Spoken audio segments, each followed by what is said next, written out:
Vamos a comenzar con el segundo día de charlas del seminario de estudiantes para estudiantes. Es un gusto el ver que ya tenemos 113 participantes conectados. Vamos a tener las mismas reglas que utilizamos el día de ayer. Todas las preguntas que ustedes quieran hacer, las pueden hacer vía chat. Yo voy a estar leyendo las preguntas durante la charla y el doctor va a estar contestándolas. La charla la vamos a grabar y será publicada luego. Y por favor, siempre tenemos los audios apagados, las cámaras apagadas, y les presento al doctor David Weiss, ¿verdad? La mayoría de nosotros pues los conocemos, los que hemos estado en la universidad. Para quienes no lo conocen, es docente del área de medicina de animales de compañía. Lo voy a dejar a él para que nos cuente un poquito de qué es lo que hace, qué hace actualmente, y que empecemos con la charla. Muchas gracias, Ligia. Y bueno, buenos días a todos. Sean bienvenidos. Antes que nada, pues quiero agradecer la invitación que me hicieron a través de este grupo de estudiantes de PS. Ligia, ¿verdad? Principalmente ahí que me avisó con tiempo de anticipación. Entonces, para mí, pues es un gusto estar con ustedes el día de hoy y poder compartir un poquito de lo que tal vez en el camino tuve que ir aprendiendo y estudiándolo, ¿verdad? Por el objetivo de que todos estamos aquí, ¿verdad? Que es el tratar mejor a nuestros pacientes que están enfermos. Entonces, bueno, un poquito ahí de lo que hago, como dijo Ligia, ¿verdad? Ya mencionó, soy docente actualmente, estoy impartiendo la cátedra de medicina de animales de compañía. También trabajo directamente con el área de consulta externa, ¿verdad? Para quienes pasan ya a quinto año, pues ahí trabajamos un poquito la parte práctica. Y aparte de ello, también laboro en lo privado. En lo privado, pues en el proyecto que tengo junto con mi esposa, que es la veterinaria Belén, en donde pues también he logrado ir aprendiendo y he logrado ir trabajando, y es parte de lo que el día de hoy también traemos para compartir con ustedes. Espero desde ya que cada uno de ustedes se lleve algo de esta charla. Como les digo, son puntos que yo consideré importantes compartir para que se nos haga un poco más fácil el entender cada vez que tengamos un paciente, principalmente un gato, ¿verdad? Frente a nosotros. Entonces, es lo que tengo para compartirles a ustedes, y pues ya le dijo Ligia, cuando tengan alguna duda, por favor, escriban en el chat directamente. Si no la logro leer, pues Ligia me hace favor de interrumpirme y de poderla preguntar, ¿verdad? Siéntanse en esa libertad y por favor, cualquier alteración de sonido, de video, ahí por favor me lo hacen ver y vemos cómo lo vamos a arreglar. Voy a empezar a grabar, doctor. Recording in progress. Muy bien, gracias. Bueno, de nuevo para todos, un muy buen día, sean bienvenidos, ¿verdad? La charla de hoy, pues yo la titulé El uso del ultrasonido para abordaje de enfermedades hepatobiliares en el gato. Pongo esta fotografía inicial no solamente porque estoy mostrando la toma de presión, sino recordemos de que el hacer la medicina en un paciente involucra utilizar varios métodos diagnósticos, y principalmente el gato, que es una especie bien rara, ¿verdad? Para todo, debemos de utilizar en conjunto lo mejor que podamos para poder sacarle provecho a esa consulta del paciente. Entonces, no quiero dejar por un lado la otra parte de la medicina interna, que es evaluar al paciente en otros aspectos, ¿verdad? Y no solamente basarme en el ultrasonido para poder hacer un diagnóstico principalmente en el gato. Y sabemos todos, pues, que el gato puede pasar mucho tiempo sin manifestar signología y de repente dejó de comer, ¿verdad? De repente el paciente empezó a vomitar. El paciente tiene hiporexia, ¿sí? Normalmente esos signos sutiles son los que nos llevan a nosotros a poder llevar a cabo una consulta de un gato, ¿verdad? Hablando de enfermedades que afectan al tracto gastrointestinal. Entonces, quiero empezar desde lo más sencillo, simple, ¿verdad? E ir caminando con ustedes a modo de que vayamos entendiendo lo que es el ultrasonido. Que de hecho el ultrasonido sí les hago la mención, ¿verdad? Que requiere constante entrenamiento, requiere también reconocimiento de imágenes y al mismo tiempo familiarizarse uno con el mismo equipo para poderlo entender mejor.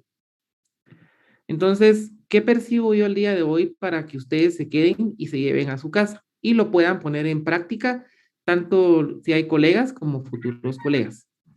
Primero que todo, poder reconocer estructuras normales en un ultrasonido de hígado.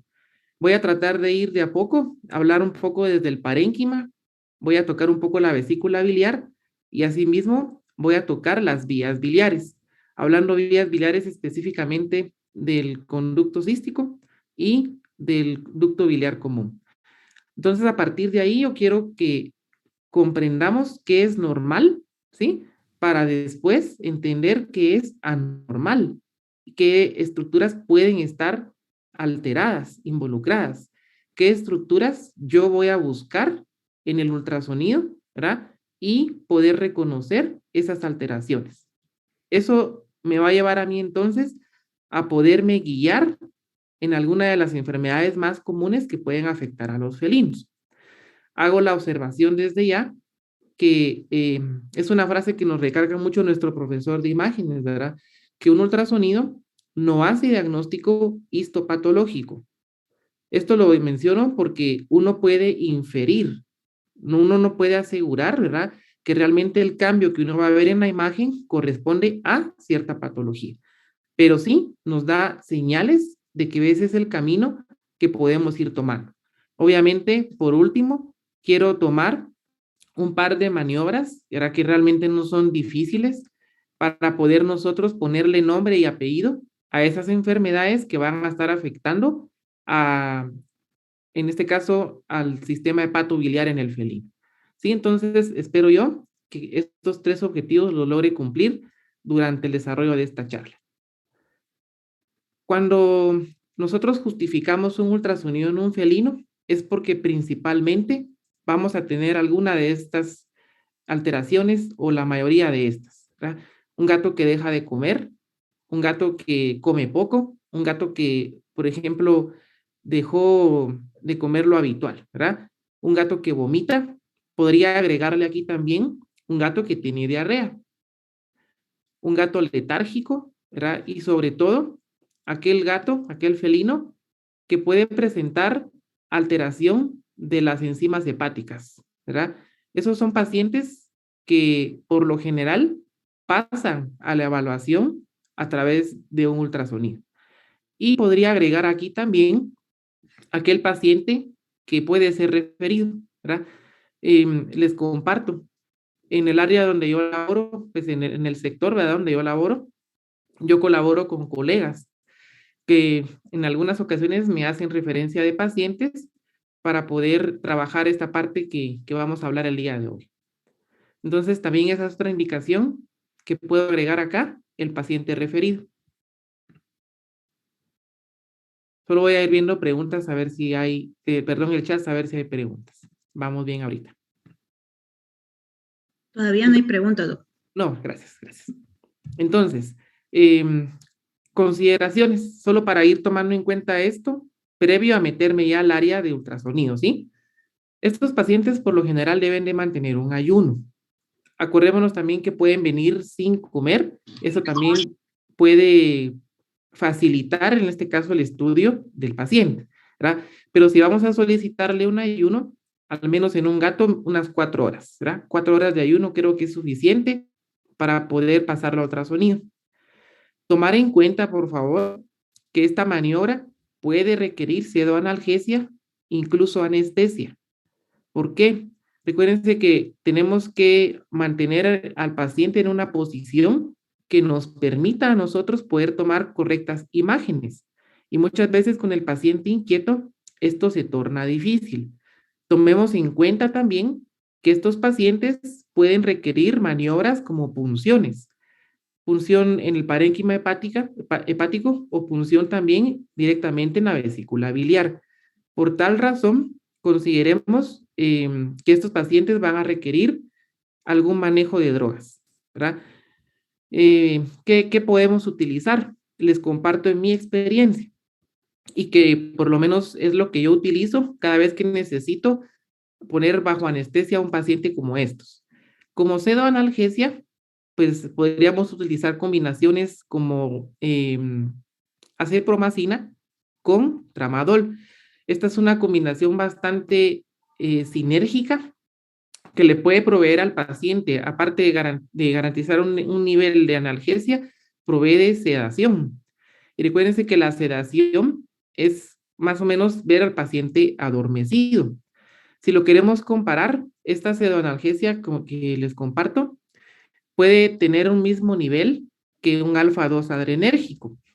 Hablemos de la escala de la sedación de Otero, que vamos de 0 al 4, podemos tener hasta un grado 3, ¿verdad? Entonces, es una combinación muy buena y segura para gatos. Si necesito poner al paciente bajo hipnosis, al menos en mi experiencia yo he usado Propofol. Y si les quiero compartir, verá que el Propofol usado a dosis correctas en el gato es bastante seguro. Además que el estudio del ultrasonido no me lleva más de una hora, ¿verdad? Realizarlo.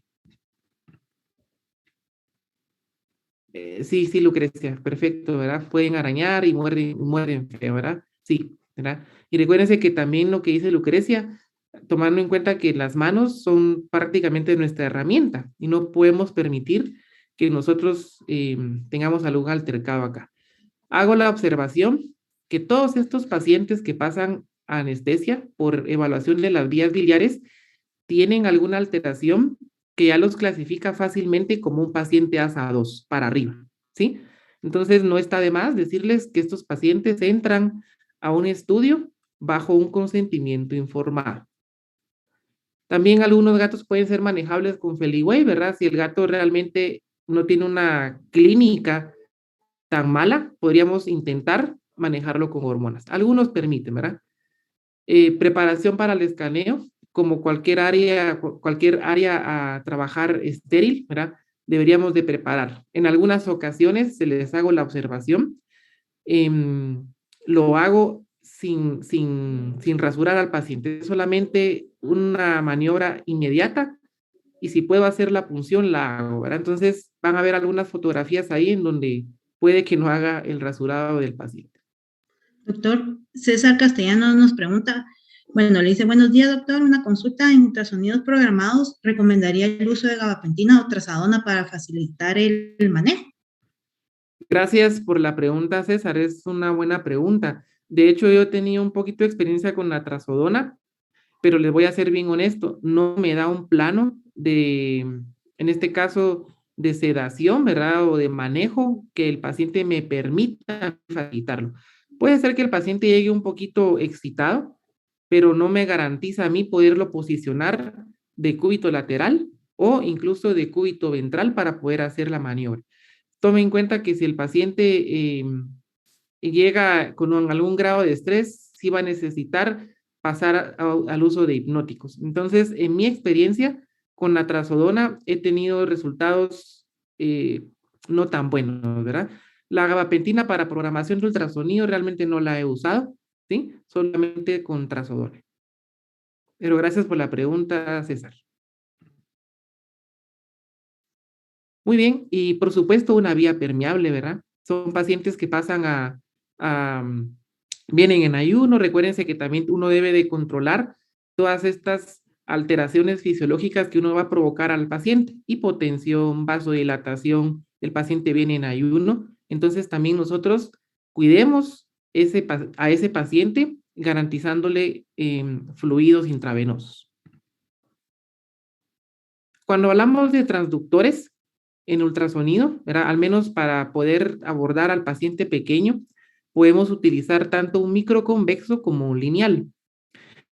Ventajas, desventajas, ¿verdad? Por supuesto. Al menos con el lineal, la forma del transductor en muchas ocasiones puede utilizar casi el mayor plano a evaluar del paciente.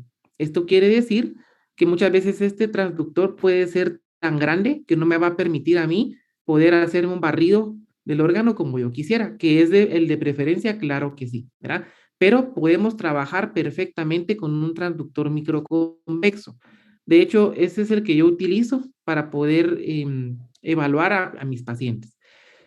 Cuando hablamos de intensidad, en este caso los megahertz, solo recordemos, ¿verdad?, de que el microconvexo puede manejar desde 5 hasta 10 megahertz. Y esto es una ventaja porque son pacientes pequeños y si yo quiero tener una buena definición, obviamente le voy a subir a los megahertz. A menor definición, tengo una imagen de menor calidad, pero puedo penetrar mejor al paciente, ¿sí? Entonces, esas son algunas cuestiones con respecto a los megahertz. A mayor número, mejor definición, pero penetro menos en el órgano. Y a menor megahertz, puedo hacer una mejor penetración, pero tengo una menor definición del órgano. Más si quiero ver detalle o si quiero hacer medidas, por ejemplo, de la pared vesical, ¿verdad? Entonces, yo les comparto, utilizo el microconvexo y otra observación aquí es que deberíamos de complementarlo con el uso del Doppler color. El Doppler color a mí me va a servir para poder hacer la diferenciación de los vasos portales y los vasos hepáticos, ¿verdad? Pero tengo algunos tips ahí que les voy a compartir para poder hacer también esa observación cuando no se cuenta con un Doppler color. Muy bien, entonces, para poder preparar a este paciente, si ustedes se dan cuenta, este paciente ya está posicionado, esta paciente, ¿verdad? Está posicionada. Asimismo, también les digo, ya está en hipnosis. Usamos propofol. ¿Qué dosis usamos de propofol? Como son pacientes que no vienen premedicados, por lo general uso entre 4 o 5 miligramos por kilo. Entonces, ese volumen yo lo hago en bolos para hacer una inducción y luego ya me quedo con un mantenimiento. Un mantenimiento que puedo espaciar dependiendo de cómo vaya yo con el tiempo. Al menos un ultrasonido de estos lleva unos 30 a 40 minutos desde que empieza. Entonces, un poquito de anatomía. Por lo general, esta va a ser la disposición en cuanto al hígado al respecto del abdomen. Tomemos en cuenta que tenemos 2 lóbulos izquierdos, 2 lóbulos derechos, tenemos un proceso cuadrado y tenemos un proceso papilar. Este proceso papilar tiene una parte papilar, ¿verdad? Y una parte caudada. Tomen en cuenta que en el ultrasonido no podemos hacer diferenciación de los lóbulos hepáticos, ¿verdad? Tenemos algunas referencias para poderlos identificar, pero no buscamos hacer diferenciación de los lóbulos. Importante, vean que la vesícula biliar sí está situada entre el lóbulo cuadrado y los lóbulos derechos, ¿verdad? Eso sí me sirve a mí como referencia, principalmente para hacer punción ecoguiada y para poder tomar muestra directamente de la vesícula biliar. Muy bien, entonces, cuando empecemos a abordar, vamos a ver algunas cuestiones importantes en la imagen. Vean, en el ultrasonido hepático va a predominar mucho la presencia de vasos portales. Los vasos portales vamos a verlos como esas estructuras redondas. Vamos a empezar a nombrar correctamente como se debe, con un contenido anecoico, ¿verdad? Anecoico quiere decir que no produce ecos. Esto se da porque el paso del ultrasonido, de la onda del ultrasonido, no rebota. Entonces genera una imagen como esta, ¿verdad? Completamente oscura. Y vale la pena mencionar que los líquidos en el ultrasonido los vamos a ver así, ¿verdad? Completamente oscuros, anecoicos, ¿verdad? En esta otra imagen vale la pena mencionar que algunos puntos de referencia importantes son, por ejemplo, esta línea blanca que vamos viendo que tiene esta forma curva, ¿verdad? Esta línea blanca que está acá corresponde al diafragma. Entonces, el diafragma es una estructura que nosotros vamos a poder apreciar cuando estemos haciendo evaluación del hígado. Y no es un hallazgo anormal, ¿verdad? Es normal encontrar esta línea hiperecogénica. Aquí viene otro término, hiperecoico, ¿verdad? Hiperecoico quiere decir que tiene una ecogenicidad aumentada. Y esta ecogenicidad aumentada en el hígado lo podemos ver principalmente en las paredes de los vasos y principalmente también nos va a servir para poder hacer medición de las vías biliares y para poder hacer medición de la vesícula, principalmente la pared vesical. ¿Tienen alguna duda con esto que acabo de compartir?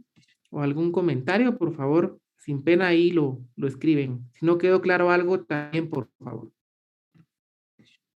Ahora vean, pues, posición del transductor. Una cuestión que olvidé mencionarles con el transductor previo es el punto de referencia. Si son observadores, este transductor está colocado de tal forma que me va a permitir a mí hacer un corte longitudinal del órgano. Cuando yo digo longitudinal es que lo estoy partiendo a lo largo, ¿verdad? Vean que también es importante que el transductor sea situado correctamente.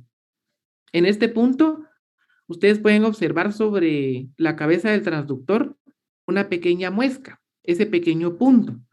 Este punto es importante para poderme ubicar yo en la imagen que voy a ver en el ultrasonido, porque este punto tiene que estar dirigido en un ultrasonido abdominal hacia craneal del paciente. Y este punto en la imagen corresponde a la marca del ultrasonido. En este caso, el ultrasonido tiene una marca M, ¿verdad? Y yo sé que lo que está puesto del punto hacia mi izquierda es craneal del paciente, ¿verdad? Entonces vean en un corte longitudinal que estoy haciéndolo a lo largo, en este caso el vaso portal que estoy viendo en la imagen, lo parto de manera longitudinal. Y la otra posición es un corte transverso. El corte transverso tiene que ser guiado o tiene que ser realizado hacia la derecha del paciente, ¿verdad? Tenemos que tratar de respetar todos esos puntos de referencia para no confundirnos en la imagen del ultrasonido. Entonces, de nuevo, el punto tiene que estar dirigido en el abdomen hacia craneal del paciente, hacia la cabeza. Y vean, este es un corte longitudinal. Cuando hago un corte transversal, como el que estoy viendo en la pantalla, debo de dirigir mi muesca hacia la derecha del paciente. Entonces, en esa posición me voy moviendo hacia craneal, hacia medial, ¿verdad? Hacia la derecha. Con respecto a la evaluación directamente ya del hígado, sí es válido en algunas ocasiones inclinar el transductor, ¿verdad? Como lo estoy viendo ahorita en la pantalla, que a mí me permite poderme meter en el plano subcostal, que de hecho esa es una ventana acústica, ¿verdad? Vamos a llamar ventana acústica aquel punto que a mí me va a permitir poder obtener una buena imagen de ese órgano o del área que quiero barrer con el ultrasonido. Y fíjense que el transductor en esta posición, de manera oblicua, a mí me permite poder evaluar no solamente los lóbulos hepáticos, sino que también en este punto a mí me permite poder adentrar a la vía vesícula biliar y a las vías biliares per se. ¿Tienen alguna duda con lo que acabo de hablar?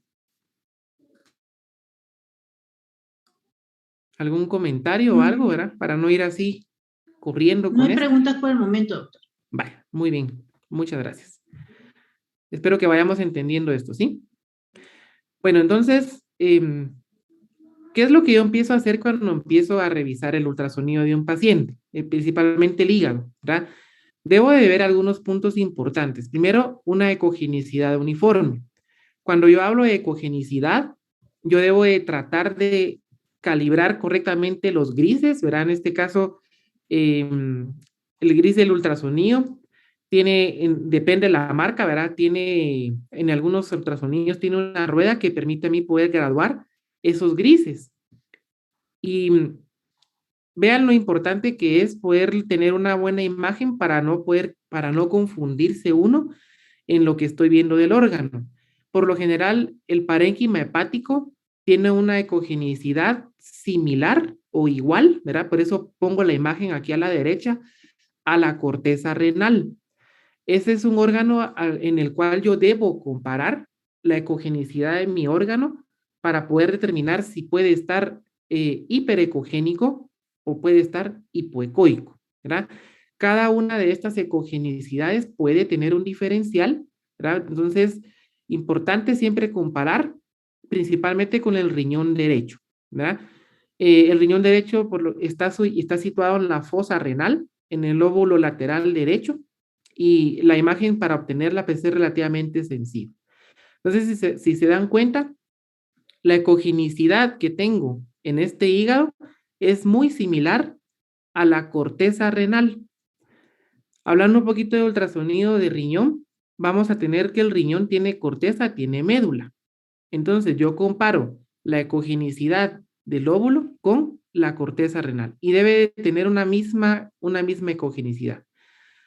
Tomar en cuenta que algunos gatos pueden tener infiltrado graso en riñones y este infiltrado graso puede alterarme a mí o poder tener tal vez alguna imagen falseada de esto.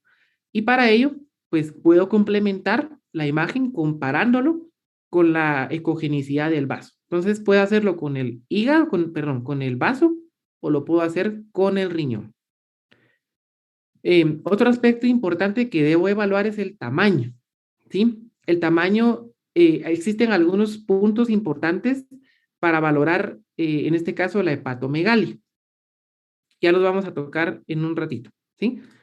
Entonces, vean, en este corte de acá, puedo comparar el hígado con el vaso y casi que deben de mantener la misma ecogenicidad ambos órganos, ¿verdad? Muy bien, entonces, con respecto al tamaño, vean pues, el primer criterio para poder decidir si el tamaño está apropiado es que el hígado debe de ser visto en el plano subcostal. Si ustedes recuerdan esta imagen de acá, cuando yo empiezo a evaluar el hígado, yo debo de ser capaz de poder introducir mi transductor en ese arco subcostal para poder empezar a evaluar al hígado. Si yo coloco mi transductor y fácilmente yo miro que después del arco subcostal empieza a aparecer el parénquima hepático, ese es un criterio ya para considerar que el órgano puede estar agrandado, que se salga, ¿verdad?, del arco costal. Otro punto importante es la extensión ventral al riñón derecho. Vean esta imagen de acá. Veo aquí que tengo el borde del hígado junto al riñón derecho. Este borde del hígado por lo general hace contacto, pero no se mete debajo del área ventral del riñón. Si yo encuentro un riñón que tiene un parénquima hepático por debajo de él, ese es otro punto para considerar que ese órgano está aumentado de tamaño. Y un último punto es encontrar bordes redondeados. Ya les voy a mostrar algunas imágenes de ello para poderlo comprender. Entonces veamos este video. Este video muestra un borde hepático redondeado, lo pueden ver ustedes justo aquí, ¿verdad? Y en este borde hepático puedo observar que a la par de él existe algo. No sé si alguien podría escribir en el chat qué cree que es lo que estamos viendo justo debajo de este borde hepático. Solo para poder ahí comprender si captamos ecogenicidades.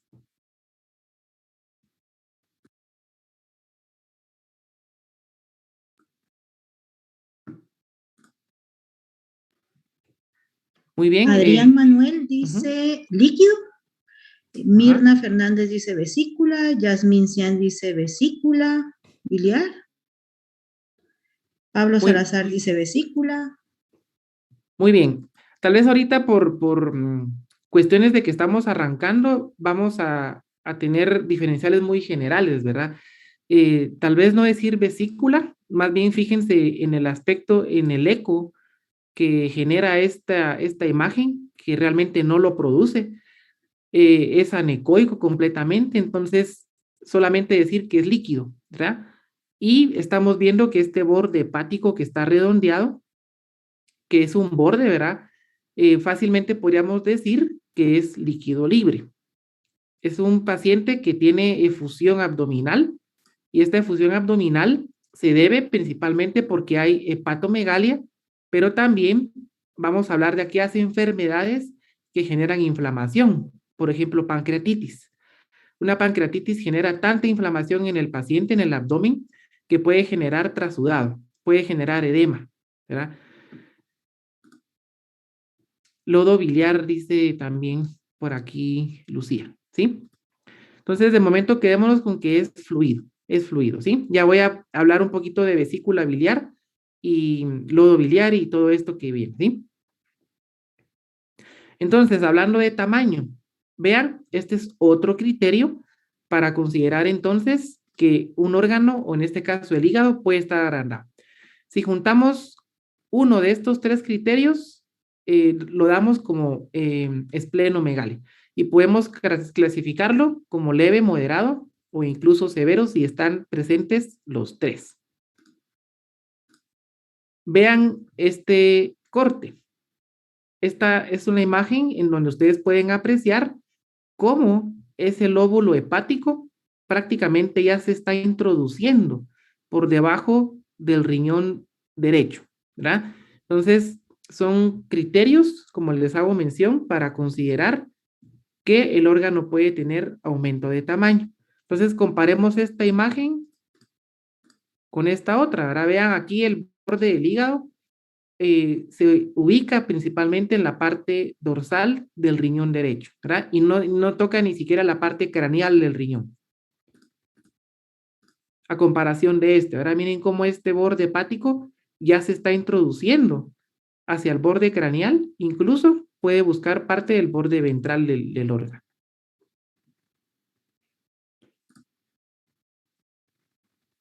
Muy bien.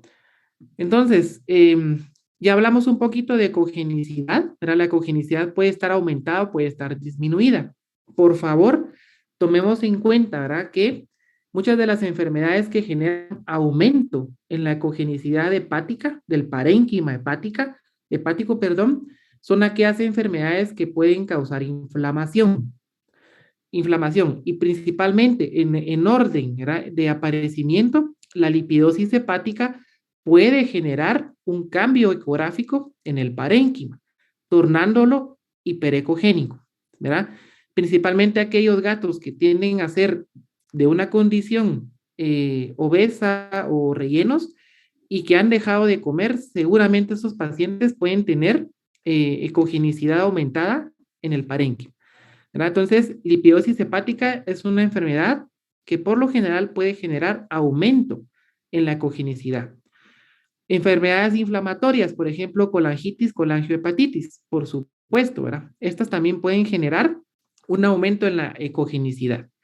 Vamos a ver que también diferencia en ecogenicidades como las neoplasias, como el linfoma, puede generar ecogenicidades variables. Eso le llamamos ecogenicidad heterogénea. Y la ecogenicidad heterogénea es una mezcla entre diferentes naturalezas de ecogenicidades, tanto aumentadas como disminuidas, ¿verdad? Y por supuesto una fibrosis hepática que podría generar también un aumento en la ecogenicidad. Por favor, tomemos en cuenta también que en el ultrasonido del hígado del gato podemos encontrar que tiene mayor ecogenicidad ligamento falciforme. Y el ligamento falciforme es una estructura normal que está prácticamente situado entre los lóbulos hepáticos. Y este ligamento puede llegar a confundirnos si no lo reconocemos correctamente. Entonces, en estas imágenes de acá, ya podemos apreciar lóbulos hepáticos con ecogenicidades incrementadas. En esta de acá, pues les pongo una imagen de la vesícula biliar como tal. Ustedes pueden observar aquí que se observa una especie de ecogenicidad más gris adentro de la vesícula biliar, ¿sí? Que en este caso corresponde a lodo o barro biliar, como vi en una de las respuestas. Vamos a hablar un poco más adelante de vías biliares, ¿verdad? Pero las vías biliares también son otra estructura que yo debo de aprender a reconocer y a medir y a poder interpretar si están o no están aumentadas de tamaño. Y por supuesto, tener cuidado con estructuras vasculares como la vena por ejemplo, en este corte. Este corte de hígado me está mostrando a mí lo que es el ligamento falciforme. Y el ligamento falciforme es una estructura que está formada de grasa. Por lo tanto, en el corte del ultrasonido lo vamos a ver como un aumento de cogenicidad adentro del parénquima hepático. Pero tratar la manera de no confundirlo con focos hiperecogénicos que podrían, en este caso, confundirse con infiltrado graso, ¿verdad? El ligamento falciforme aparece fácilmente, como les digo, en aquellos pacientes que han mantenido eh, tal vez un estado de catabolismo. Es normal encontrar el ligamento falciforme en aquellos gatos que tienen una complexión normal, ¿sí? Pacientes delgados pueden tener ligamento falciforme hiperecogénico, como el que estamos viendo a continuación. Entonces, ¿cómo es la textura de este ligamento? Tiende a ser gruesa en comparación con el hígado, ¿sí? Estos ligamentos por lo general separan lóbulos hepáticos. Es hiperecogénico y como había mencionado, en gatos obesos incluso podría ser difícil observarlo porque tiende a confundirse con la grasa abdominal libre que tienen estos pacientes. Entonces son hallazgos ecográficos normales. Vean, aquí tenemos otro ligamento falciforme y otro ligamento falciforme. O sea, son hallazgos que no debo de confundirlos, no debo reportarlos como anómalos. Vamos también a la vena portal. Los vasos portales tienen la característica, si se dan cuenta, de que tienen una pared hiperecogénica. Este es un tip, ¿verdad? Para poder diferenciar los vasos, en este caso de las vías biliares. Vamos a ver que las vías biliares, a comparación de los vasos portales, casi que no tienen una pared que sea visible en comparación con la vena portal. Hago la observación que yo debería de utilizar un ultrasonido con Doppler color para poder diferenciar entre en este caso, un vaso a una vía biliar. Vean, todos estos son vasos portales, ¿verdad? Incluso en cortes longitudinales podemos ver vaso portal o vaso hepático, que también son hallazgos normales en un ultrasonido de hígado. Vean en la imagen que ven que estamos viendo un vaso hepático. Incluso este vaso hepático, a diferencia también de las vías biliares, tiene colapsabilidad. Si yo le pongo a esta imagen un modo movimiento, voy a ver cómo este vaso se colapsa y se distiende, ¿verdad? Entonces, eso es otro punto que me ayuda a mí a poder diferenciar con un ultrasonido que no tiene Doppler color. Y si ustedes son observadores, vean cómo pasa el flujo sanguíneo a través del vaso. Incluso debajo de este vaso hepático, vena hepática, pueden ver la vena cava. La vena cava va justo debajo del hígado y sirve para ver colapsabilidad, ¿verdad? Aquí debajo va la vena cava. ¿Verdad? Otra imagen igual, ¿verdad? Vean cómo tiene flujo sin necesidad ahorita de ponerle Doppler color.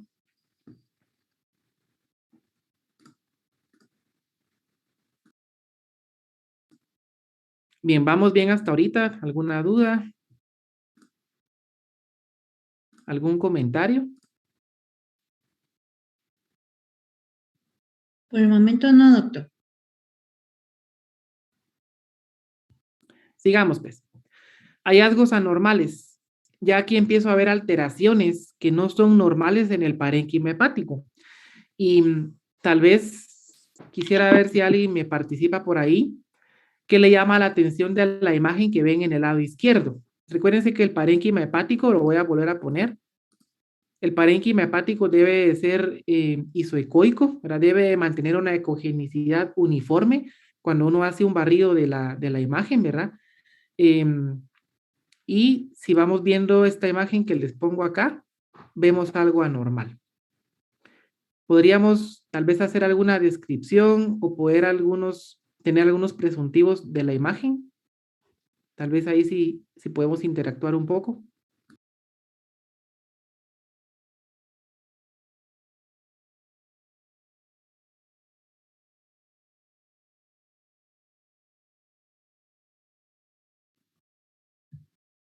Daniela Ávila dice más hiperecoico.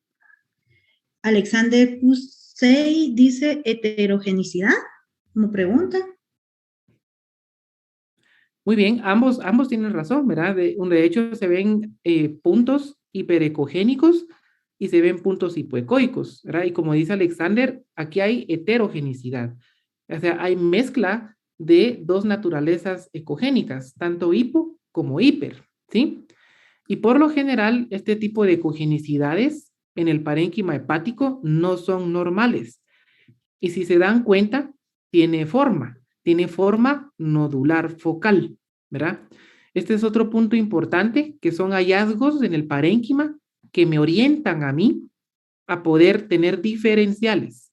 Y un diferencial para esta imagen es una neoplasia. Y la neoplasia más común en el felino, ¿verdad? Es un linfoma. Es un tumor de células de mastocitos, ¿verdad? Un mastocitoma. Otros diferenciales para esta imagen puede ser un absceso, ¿verdad? Podría ser también un hematoma, podría ser una hiperplasia nodular quística, podría ser un quiste, ¿sí? Dense cuenta de que no estoy aterrizando en que puede ser solamente una neoplasia. Claro, el encontrar aspectos ecogénicos mixtos como el que estoy viendo, a mí me pueden orientar fuertemente, sobre todo la edad del paciente, ¿verdad? Que puede ser una neoplasia. Vean esa imagen. Estamos observando que la imagen corresponde a una estructura redonda que tiene, como dijo Alexander, ecogenicidad heterogénea, ¿verdad? Tiene tanto aspecto hiperecogénico como hipoecoico, y también nos damos cuenta que está involucrada adentro del parénquima hepático, ¿sí? Como ya les digo, diferenciales para esta imagen, neoplasia, ¿sí? También quistes, tenemos abscesos, tenemos hiperplasia nodular quística. Eh, Vamos a ver qué más adelante hay. Entonces, estos son hallazgos que no son normales al evaluar un parénquima hepático.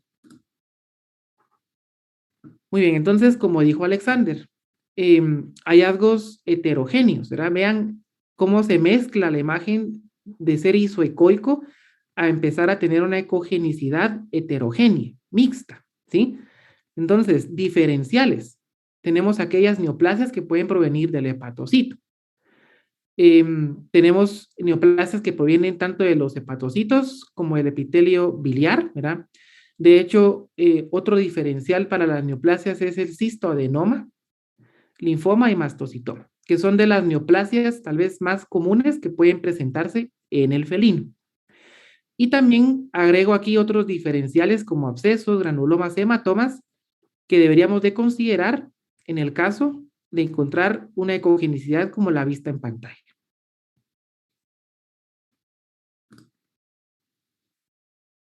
Muy bien, de nuevo otra imagen de estas, ¿verdad? Heterogénea. Muy bien. Ahorita vamos pasando entonces la parte del parénquima hepático. Yo pregunto de nuevo si hay alguna duda o hay algún comentario, algo que no haya quedado claro para poderlo repetir, para pasar entonces ahorita a lo que toca, que es vesícula biliar.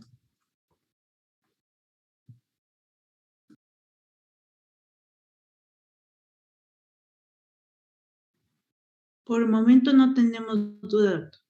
Bueno, de verdad espero que o esté muy claro, ¿verdad? O que tal vez si hay dudas al final, pues tal vez también las hagan, por favor. Muy bien. Vamos entonces ahora a pasar a evaluar directamente a la vesícula biliar. Uno debe de ser como ordenado al momento de hacer el barrido del ultrasonido, ¿verdad? No solamente ponerme en un punto y decir, ah, no, aquí está bien, veo vesícula, está bien y ya, termino. No. O sea, esto requiere realmente un abaniqueo del transductor para poder valorar en sí el parénquima hepático completo y después pasarme entonces a la parte de la vesícula biliar. Doctor, tenemos una pregunta de Lucy de la Rosa. ¿Un quiste se vería también con ecogenicidad mixta o se vería un poco más anecoico porque está lleno de líquido? ¿O se pueden ver de ambas formas. Gracias, Lucía. Sí, vean, pues, un quiste realmente puede generar una imagen anecoica completa, ¿verdad? Todo va a depender también si estamos pensando en un quiste, por ejemplo, ¿cómo les pongo el ejemplo, verdad? Por ejemplo, un quiste que no sea neoplásico, ¿verdad? Porque un quiste, una neoplasia que puede generar también una forma quística, podría tener diferentes ecogenicidades. Pero un quiste como tal es completamente anecoico. Y otro punto importante que vamos a ver ahorita en la vesícula biliar, en el quiste, es encontrar el artefacto que se llama reverberación. Entonces, esto nos orienta entonces a que también ese contenido que está ahí puede ser un fluido, ¿verdad? Quiste. Y sí, podemos encontrar de ambas formas si estamos pensando en una neoplasia Lucía que pueda generar, en este caso, acúmulo de sangre, ¿verdad? De hecho, la sangre, o hablando un poco de ecogenicidad en fluidos, cuando el fluido es muy rico en celularidad, como la sangre, por ejemplo, la ecogenicidad puede verse afectada, puede verse mixto. Por ejemplo, una piometra. Una piometra puede tener ecogenicidad aumentada del fluido, principalmente por la celularidad.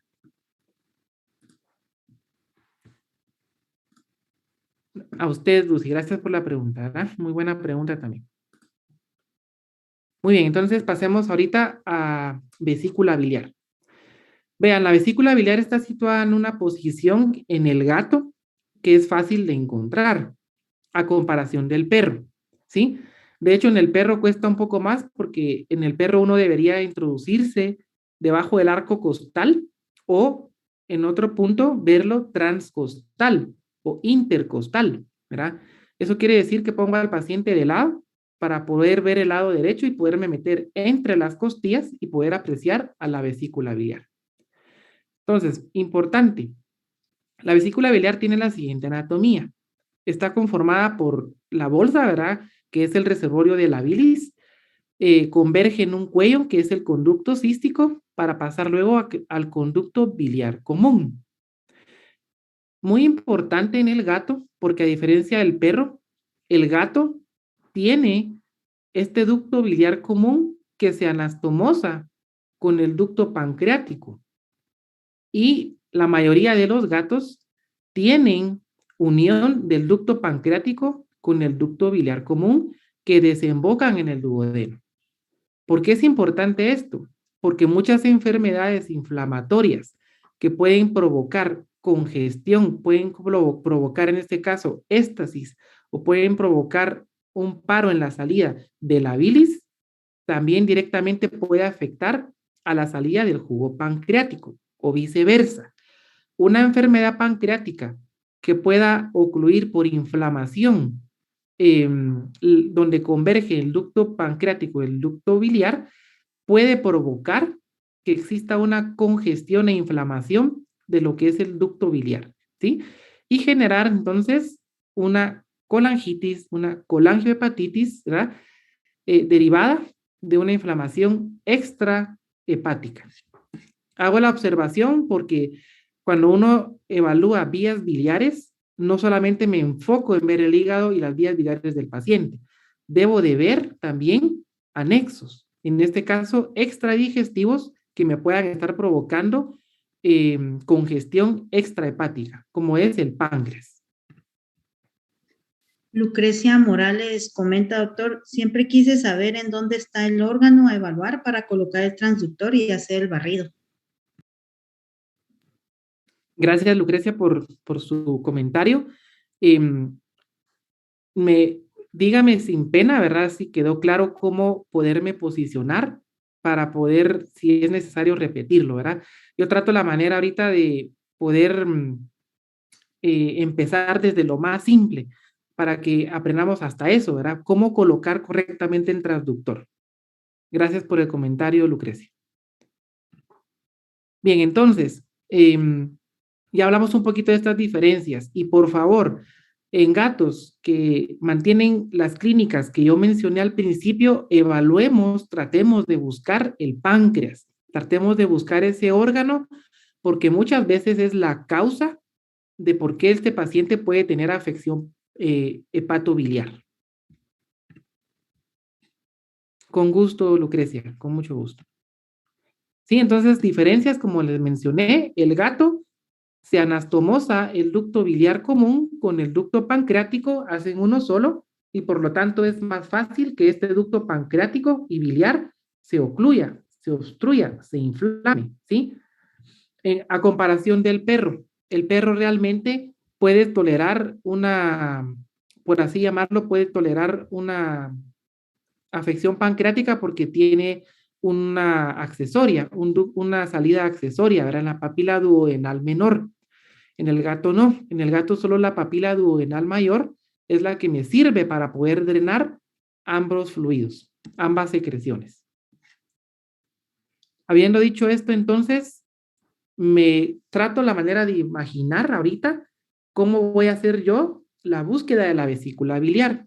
Y observen, aquí traté la manera como de posicionar en el fondo al paciente posicionado en decúbito ventral con mi transductor de una manera inclinada. Vean, siempre el punto del transductor debe estar posicionado hacia craneal de mi paciente. Y en esta posición es como yo normalmente logro encontrar y hacer fotos de la vesícula biliar, asimismo de las vías biliares. Lo trato de poner de manera oblicua, ¿verdad? Y vean cómo está dispuesta la anatomía de los lóbulos, por lo cual, pues, eso me facilita a mí también poder ubicarme en un lóbulo o poder ubicarme en la vesícula biliar para pasar entonces a hacer toma de muestras. Ya vamos a hablar un poquito de eso. Entonces, la posición del transductor para poder evaluar vesícula biliar es subcostal, ¿sí? Principalmente del lado derecho del paciente. La vesícula biliar está inclinada, ¿sí? En la línea medial del paciente hacia la derecha. Hacia ahí debo yo ubicar a la vesícula biliar del paciente. O intercostal, ¿verdad? Si en caso no puedo, pongo al paciente de lado en decúbito lateral izquierdo y de decúbito lateral izquierdo yo posiciono mi transductor intercostal para poder ubicar a la vesícula biliar. Pero yo les comparto, a mí me hace más fácil buscarla en el arco subcostal. De hecho, este es el punto también en donde yo hago punción vesical.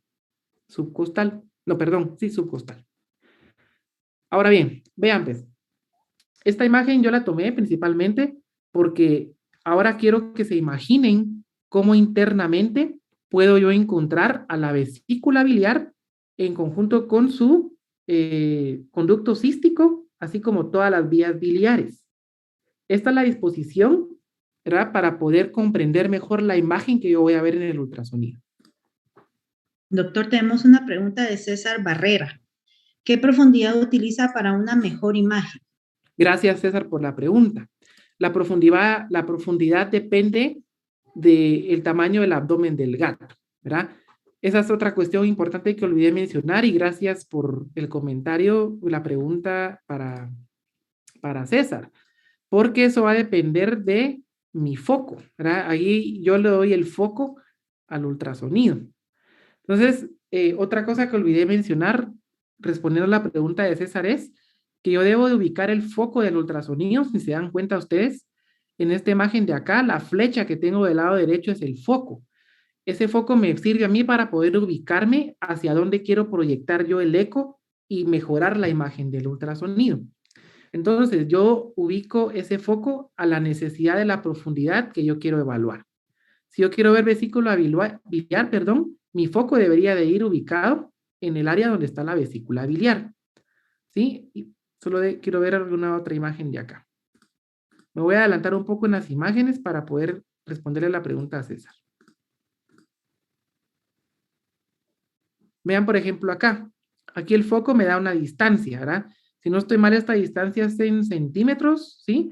Si no estoy mal es en centímetros, entonces yo pongo mi foco a una distancia de 2 centímetros desde la pared abdominal hacia donde tengo el órgano o la estructura que quiero evaluar. Entonces los ultrasonidos tienen botones en donde usted puede calibrar lo que es el foco del mismo para ubicarse en el sitio que usted quiere evaluar, César.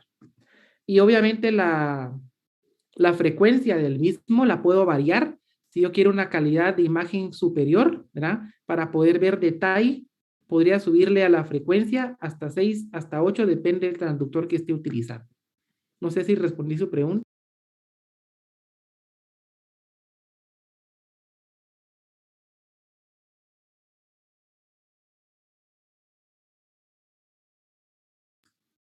Con gusto, César. Con gusto. Muy bien, entonces, como vean, este corte que está viendo acá usted es una imagen de endoscopía con, ¿cómo se llama? Rígida, ¿sí? En donde insuflan el abdomen del paciente y ya se puede ver mejor. Lo que yo quería rescatar de esta imagen es ver cómo está dispuesta la vesícula biliar con respecto a los lóbulos hepáticos y, por supuesto, lo que es todo el trazado de las vías biliares, ¿verdad? Desde el conducto cístico hasta el conducto biliar común. Vamos a ver algunos hallazgos normales de la vesícula biliar del gato que no se consideran patológicos. Por ejemplo, si se dan cuenta aquí, tenemos dos vesículas, ¿verdad? Que es completamente normal en un gato, o de hecho tener una vesícula dividida con un septo, que también es completamente normal, ¿sí? Entonces, perdón que esté un poco cargada la presentación acá, ¿ya? Pero son cosas que no puedo decirlas de memoria, ¿verdad?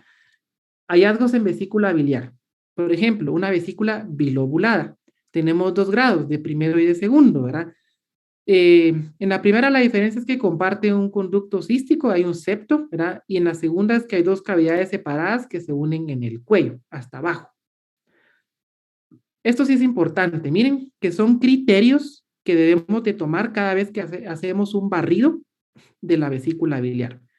La pared de la vesícula biliar debe de medir menos de 1 milímetro y tener una línea ecogénica delgada o no tener una línea ecogénica perceptible. Esto quiere decir que puede que miremos la pared de la vesícula o puede que no la miremos. Eso es completamente normal, ¿verdad? Y si queremos hacer una medición de la pared de la vesícula biliar, les recomiendo que utilicen la lupa. Por lo general, los ultrasonidos tienen, al momento de uno darle aumento de la imagen, en esa cuestión tiene una lupa. Y esa lupa me permite a mí poder enfocarme en un punto para hacer alguna medición puntual, ¿verdad? Solo le voy a pedir a, solo le voy a pedir a Ligia si me da un minutito, por favor. Necesito hacer, eh, solo voy a hacer una cosita por acá, por favor. Un minutito, Está voy a bien, doctor. detener, por favor, perdón.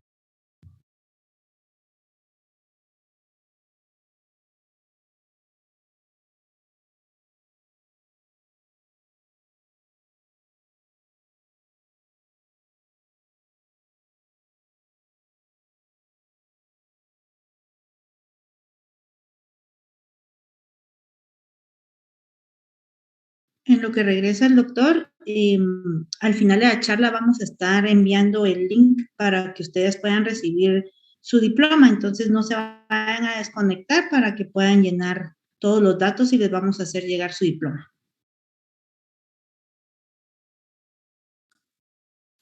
Bueno, gracias, ya estuvo. Muy bien, entonces les estaba mencionando que ahorita en la vesícula biliar voy a tocar algunos puntos muy importantes que si se puede, sí deberíamos de mantenerlos o escritos en algún papel o poco a poco con el tiempo pues a uno se le va quedando. Hablaba un poquito de la pared de la vesícula biliar, la cual debe de medir menos de 1 milímetro, ¿verdad? Y pongamos bien atención a esto, porque estos son puntos importantes para poder decir cuándo es predictora, en este caso, de enfermedades en los gatos. Solo quiero confirmar, ¿me escuchan bien?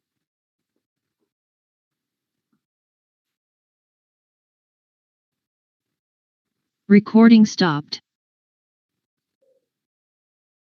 Perfecto, muchas gracias. ¿Sí? Perfecto. Por favor, si hay alguna interrupción de sonido, de imagen o lo que sea, por favor avisemos, así vemos cómo repetimos lo que se pierde. Por favor. Bueno, sigamos pues. Entonces vean, paredes de vesícula biliar mayores a 1 milímetro son predictoras de enfermedades en gatos. Así de sencillo. Vengo yo, pongo mi transductor, evalúo vesícula biliar y hago la medición. Mayor a 1 centímetro, tengo como diferenciales principales aquellas enfermedades que me causan inflamación. Inflamación directamente de la vesícula, inflamación directamente de las vías biliares. Solo tengo algunos comentarios aquí, se detuvo la grabación. Si, Ligia, si crees que tengo que parar, paro y así reanudamos la grabación. O Yasmin, si está por ahí. Sí, voy a parar, no tengan pena.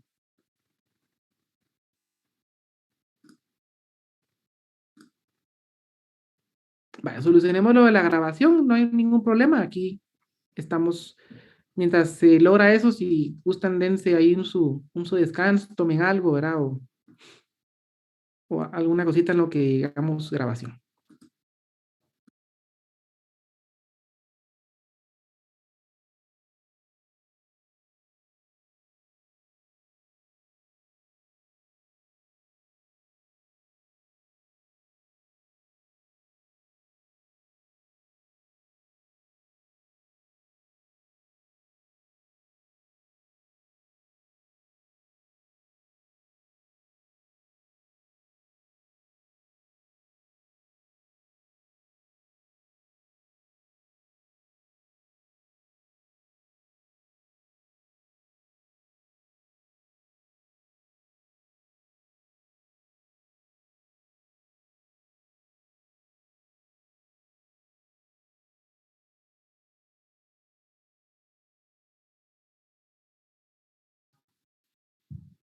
Perdón por la interrupción, pero en el área donde estoy no hay un buen internet, entonces podemos seguir, doctor.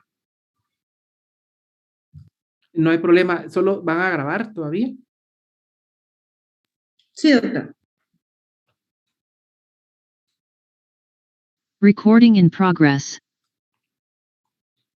Muy bien, gracias, Ligia. Entonces estaba mencionando y ahora tenía la pregunta que si son milímetros o centímetros, son milímetros, ¿verdad? Son milímetros.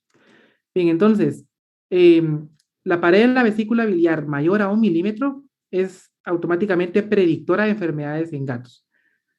Y muchas veces esto puede ser previo a que el paciente presente una sintomatología bastante agresiva. Entonces, diferenciales son aquellas enfermedades que causan inflamación. Por ejemplo, una colecistitis, colangitis, una colangiohepatitis. Todas estas pueden derivar no solamente de enfermedades hepatobiliares como tal. Recuérdense que les mencioné las extrahepáticas. Y las extrahepáticas son aquellas que van a provocar inflamación de las vías biliares. Ya les había mencionado que una de ellas es la pancreatitis. Una pancreatitis puede generar colangiohepatitis o una colangitis. Tomar en cuenta entonces siempre hacer el barrido hacia el páncreas, principalmente la rama derecha o la rama izquierda, ¿verdad? Cualquiera de las dos. Otro punto importante en la vesícula biliar es obtener el volumen de la vesícula. Para eso utilizamos la fórmula de elipsoidal.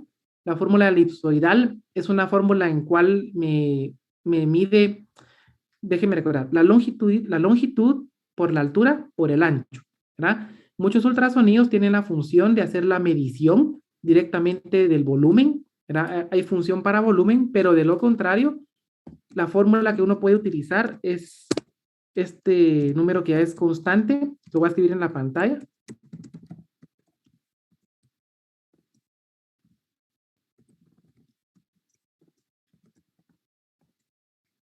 ¿Sí? Ahí lo pongo yo en el chat. Si no tenemos al alcance la medición de volumen, la función de volumen, podemos utilizar esta fórmula. 0.52 por longitud por altura por ancho. Esto es estándar, ¿verdad? Y esto me da un resultado en mililitros. En mililitros. Por lo tanto, al momento de evaluar el volumen vesical, tomen en cuenta que el paciente que tiene ayuno puede tener más contenido biliar, ¿sí? Los rangos que se reportan o la referencia es de 0.84 hasta 4.5 milímetros, ¿sí? Y tomen en cuenta este otro punto muy importante. Un gato, a diferencia de un perro, ¿verdad? No debería de mantener lodo biliar o barro biliar en la vesícula biliar. Aquel gato que tenga presencia de lodo o barro biliar ese gato automáticamente está en un proceso de desorden hepatobiliar. Ese gato, por lo general, está cruzando una bactibilia. Lo voy a poner aquí. La bactibilia es bacterias en el líquido biliar, ¿verdad? Por lo general, esas bacterias son ascendentes, desde la ámpula mayor hacia en este caso, las vías biliares. Pero ahí la bacteria más común, aislada en este tipo de afecciones es E. coli. Sí, las bibliografías se las puedo compartir, ¿verdad? De hecho, no las dejé escritas, pero tengo a Sally Griffin, tengo a Buffington y entre otros que se las voy a compartir de último con mucho gusto, ¿sí? Con mucho gusto. Como les hice mención, no sé si lo hice mención al principio, pero toda la charla del día de hoy que está planificada es recolección de datos bibliográficos publicados, ¿sí? Eso es muy importante. Y también la experiencia que he podido lograr con el manejo del ultrasonido. O sea, hay una combinación de ambos. Veamos esto, pues. Vesícula biliar. Esta es la función que yo les comparto de hacer la lupa, ¿verdad? A la pared de la vesícula biliar, en donde yo debería de medir esa línea hiperecogénica que puedo encontrar en la vesícula biliar, la cual no debería de medir más, ¿sí? De 1 milímetro. Aquí están centímetros, ¿verdad? Pero sabemos de que lo podemos traducir y aquí nos da menos de 1 milímetro. Entonces, la ecogenicidad del contenido biliar debe ser completamente anecoico, oscuro, oscuro, ¿sí? Ya vimos que el grosor de la pared de la vesícula biliar, que mida menos de 1 milímetro, y evaluar siempre vías biliares, tanto el conducto cístico y el biliar común, si así lo permite. Entonces, vean, vesícula biliar, completamente anecoico, y medimos pared de la vesícula biliar. Entonces, de aquí ya me estoy adentrando un poquito más, y vean el foco, lo voy colocando hacia donde está la vesícula biliar. Acá, en la imagen, tengo una línea punteada, ¿verdad? Que en el ultrasonido que yo uso, a mí me sirve para poder hacer punción ecoguiada. Esa línea a mí me dirige en donde tengo que penetrar, en este caso la aguja. Lo hago cuando tengo que hacer alguna punción. Esta sería entonces la fórmula elipsoidal. De preferencia lo pueden hacer ustedes en 2 cortes, ¿verdad? Los ultrasonidos tienen una función para ver 2 pantallas, y estas 2 pantallas puedo hacer un corte longitudinal y puedo hacer un corte transversal de la vesícula biliar para medir la longitud, la altura y el ancho. Y de esta forma obtener un volumen. Y vean, el volumen en este caso de este paciente está dentro del rango que les acabo de mencionar. Hallazgo normal. Esta es otra cosa muy importante.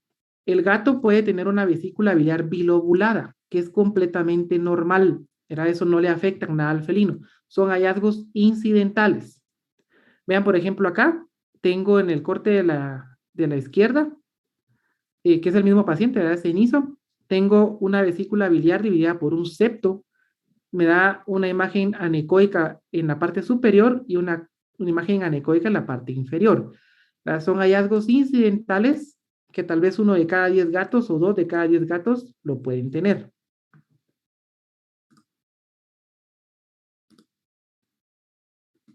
Perdón, aquí tenemos otro, ¿verdad? Este es reciente, es canche. Tenemos una porción dividida por un septo que es completamente normal en la vesícula biliar. Verá ahí una imagen de una vesícula biliar bilobulada. Hallazgos completamente normales.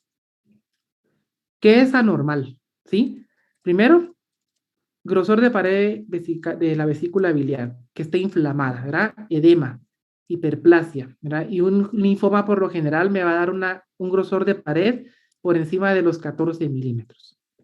Este engrosamiento de vías biliares puede, en este caso puede uno interpretarlo como éstasis biliar, ¿verdad? Y vamos a ver que una causa de éstasis biliar e inflamación de la pared de la vesícula biliar es esto, ¿verdad? La presencia del lobo biliar, que puede ser bastante sugestivo o casi patognomónico de bactibilia, de bacterias en el líquido biliar. Vean, por ejemplo, este corte. y veamos aquí esta pared vesical. En este paciente vemos que el contenido de la vesícula biliar es completamente heterogéneo. No se diferencia una porción completamente anecoica, es poco, ¿sí? También vemos que la pared de la vesícula biliar está midiendo más de 1 milímetro y también podemos observar que fuera de la pared de la vesícula biliar existe un área hipoecoica, que por lo general encontrar esto en una vesícula biliar con pared engrosada sugiere edema alrededor de la pared de la vesícula biliar, ¿verdad? Entonces aquí fácilmente estamos viendo que esta vesícula que está afectada con lodo biliar, podemos estar frente a un proceso bacteriano, una colangitis, una colangiohepatitis, y que me hace pensar a mí que aquí hay éstasis biliar. El gato hace lodo biliar, barro biliar, cuando hay éstasis o hay oclusión en la salida de la bilis hacia la papila duodenal mayor. Esta es otra, ¿verdad? El pseudoengrosamiento, no confundirlo, por favor, con un engrosamiento. El pseudoengrosamiento se va a dar como un artefacto, ¿sí? Cuando tenemos líquido libre en el abdomen del paciente. Si ustedes se dan cuenta en esta vesícula biliar que están viendo acá, pareciera que la pared vesical está engrosada, pero lo que sucede es que es un artefacto que se da por la presencia de líquido fuera de y adentro de la vesícula. Se llama pseudoengrosamiento, que es un hallazgo anormal, ¿verdad? En este caso es porque hay presencia de fluido libre. Vean esta otra vesícula biliar de un paciente con sedimento biliar de características heterogéneas, ¿verdad? Casi que ocupa todo el cuello de la vesícula biliar y parte del ápex de la vesícula biliar. Otro, ¿verdad? También tomar en cuenta que diferenciales en vesícula biliar podría ser la presencia de alguna neoplasia. ¿Sí? Entonces no es normal encontrar una vesícula biliar con contenido. Vean estas completamente anecoicas, ¿verdad? Perdón, hiperecogénicas o mixtas. No son normales. Y pues cuando estamos en el proceso de iniciar ahí con algún tipo de sedimento lodo, pues podemos observar áreas hipoecoicas o hiperecoicas, ¿verdad? Sin una formación completa de lodo biliar. Hago la observación que todo este material es propio, ¿verdad? Es así, no es bajado de internet. Esto es lo que les hacía mención. Cuando estamos observando vesícula biliar con sedimento biliar que sugiere colangitis, colangiohepatitis, por favor evaluemos el páncreas. El páncreas es visible en el paciente, principalmente en el felino, cuando está afectado. Por lo general, un páncreas no se observa cuando es sano. ¿Por qué se observa un páncreas? Porque tiene tejido inflamatorio, puede tener edema subcapsular.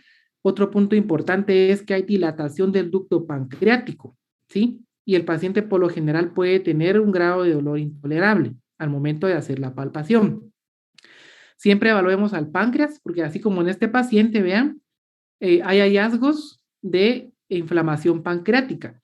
El páncreas se ve hiperecogénico. En algunas ocasiones podemos ver alguna imagen hipoecoica alrededor que sugiere edema, ¿sí? Y por lo general el ducto pancreático dilatado sugiere inflamación, pancreatitis, ¿verdad? Muy bien. ¿Alguna duda con esto?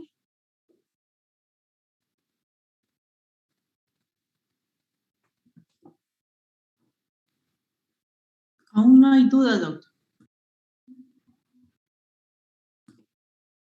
Perfecto, muy bien. Bueno, vamos entonces ahora como a la última parte. Ya vimos parénquima hepático, ya vimos vesícula biliar. Ahorita vamos a tocar un poco de las vías biliares. Gracias, Jennifer. Vías biliares. Las vías biliares les hago el comentario. Muchas veces, pues, es un poquito de reto poderlas observar y les voy a dar un tip que yo uso para poderlas observar. Yo lo que hago para ver vías biliares es que me pongo en el cuello de la vesícula biliar. Vamos a ver si tengo una imagen más clara por acá. Por lo Hay general, una pregunta de Daniela, doctor. Daniela dice, para el punto en que ya se puede ver el páncreas, ¿qué tan avanzada estaría la pancreatitis? esa es una muy buena pregunta. Un páncreas que empieza a ser evidente, yo le podría decir, por lo general estamos hablando de horas, ¿verdad? De 24 a 48 horas. El páncreas tiene la característica de que cuando se libera en este caso la tripsina, que se activa, ¿verdad? La tripsina se activa intracelular. Esta sustancia es un atrayente inflamatorio potente, ¿sí? Entonces, desde que inicia la liberación de la tripsina intracelular y empieza a degradar el órgano, es llamado de células proinflamatorias. Muchas citoquinas llegan vía sanguínea a ese punto y por lo tanto pueden llegar a generar hiperplasia o metaplasia del tejido. Entonces puede ser evidente en horas, ¿verdad? Y eso sí, es importante hacerlo a tiempo porque después de este punto el páncreas puede empezar a tener puntos de muerte, ¿verdad? Necrosis, debido a la hipoxia, debido a la falta de irrigación. Y cuando ya observamos un páncreas con una ecogenicidad aumentada hiperecogénica, podemos inferir que ese páncreas ya tiene fibrosis, ¿verdad? Entonces, eh, por lo general el páncreas se observa en las primeras horas de empezar el cuadro inflamatorio. Tenemos otra pregunta, doctor. Lucía de la Rosa pregunta, ¿dónde se debe colocar el transductor para encontrar páncreas? Vaya, esa es otra muy buena pregunta. Por lo general, estos órganos están en el abdomen craneal del paciente. Voy a poner una imagen para ver si lo puedo ver mejor, ¿sí?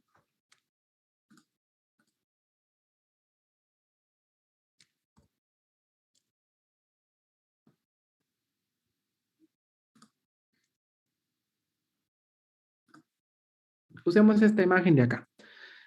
Si digamos el paciente está posicionado en el cúbito ventral, recuérdense que yo les acabo de mencionar que mi punto de referencia para hacer búsqueda del hígado es el área subcostal. De hecho, el área subxifoidea también se puede utilizar para ver qué es parénquima hepático. Eso sí, orientado hacia la derecha del paciente. Cuando yo busco ramas pancreáticas, al menos el punto que yo más he encontrado es la rama derecha del páncreas. La rama derecha del páncreas, yo lo que hago con mi transductor es abaniquearlo levemente hacia la línea medial, hacia acá, ¿verdad? Hasta este punto de acá, siempre en la parte superior del abdomen del paciente.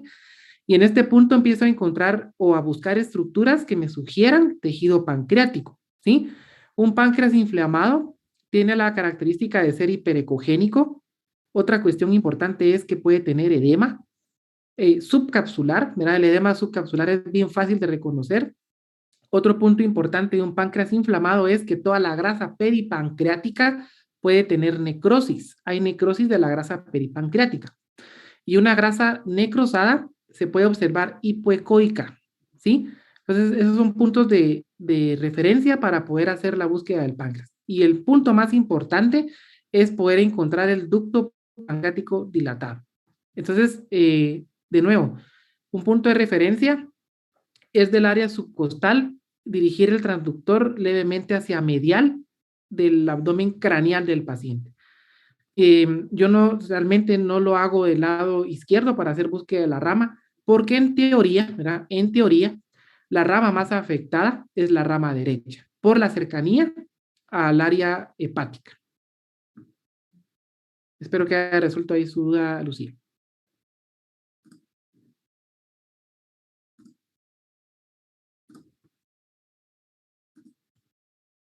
Con mucho gusto. Bueno, solo, no sé, Ligia, cómo vamos de tiempo, si hay tiempo o le doy un poco Llevamos más 1 hora 23 minutos, entonces el tiempo es suyo, doctor. Va, está bien, o sea, no hay límite ahí, ¿verdad? No, no hay problema. Va. Muy bien, entonces pasemos a las vías biliares, que es la última parte que se evalúa al momento de hacer ultrasonido hepático en gatos. Vamos a poder tener la capacidad de ver el ducto biliar común y el ducto cístico. Como les había hecho el comentario, una maniobra que yo hago es, me ubico en la vesícula biliar, le doy un poco de aumento para poder ir viendo desde el ápex hasta el cuello de la vesícula, y cuando ya empiezo a ver el cuello de la vesícula, automáticamente traigan a su imaginación aquella imagen del abdomen insuflado para endoscopía, porque en ese punto es donde ya empiezo a ver la tortuosidad, en este caso de las vías biliares. Y se caracterizan porque las paredes son delgadas, a diferencia de los vasos portales, las paredes de las vías biliares son delgadas. Hay tortuosidad y pues yo no tengo, pero de recomendación se debe usar Doppler color para diferenciar de los vasos portales hepáticos a las vías biliares. Pero como les compartí anteriormente, algunos tips son observar la colapsabilidad, en este caso, de los vasos o venas. Bueno, el diámetro del ducto biliar común, ¿verdad? Que esa es la abreviación, el diámetro del ducto biliar común debería de ser menor a 4 milímetros, ¿sí? Cuando yo tengo un diámetro mayor a 4 milímetros, automáticamente piensen que ese paciente está en un proceso inflamatorio de las vías biliares. Diferenciales comunes, colangiopatitis, colangitis, estasis biliar, ¿verdad? Son las más comunes, inflamación. Y pues yo realmente no lo hago, pero la pared del ducto biliar común debería de medir, igual que la vesícula, menos de 1 milímetro. El abordaje puede ser subcostal o intercostal. Yo lo hago subcostal, que es la forma que me queda más fácil, y como les hice mención, de preferencia estas imágenes se toman bajo anestesia. Es un poco difícil hacerlo con el paciente sin anestesia. Entonces, como punto de referencia inicial a vesícula biliar, puedo darle un poco de aumento, ¿ya? Y poder empezar a medir, en este caso, la vía biliar. En este caso, miren, punto 19, que todavía consideramos que está normal. Igual que estas de acá. Miren, aquí estamos viendo la tortuosidad y la diferencia. Aquí estamos viendo la vesícula biliar en un corte, vesícula biliar, y inmediatamente a la vesícula biliar empiezo a ver las vías biliares.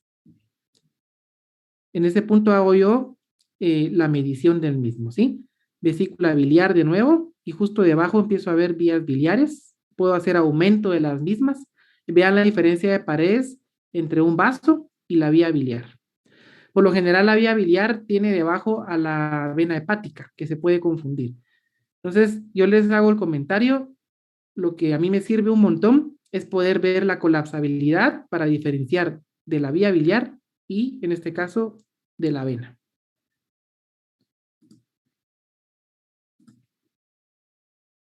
Aquí, por ejemplo, es un video. Vean cómo hay tortuosidad, en este caso de las vías biliares, justo debajo de la vesícula biliar, que es el punto de referencia que yo utilizo. Y si se dan cuenta, aquí estamos viendo ya parte del ligamento falciforme, que es un hallazgo normal en el ultrasonido del gato, ¿sí? Y aquí yo podría hacer un freeze, por ejemplo, ¿verdad? Y hacer la búsqueda o medir, en este caso, las vías biliares de este gato. Vean cómo se dilata, se distiende un vaso, y esta es vía biliar.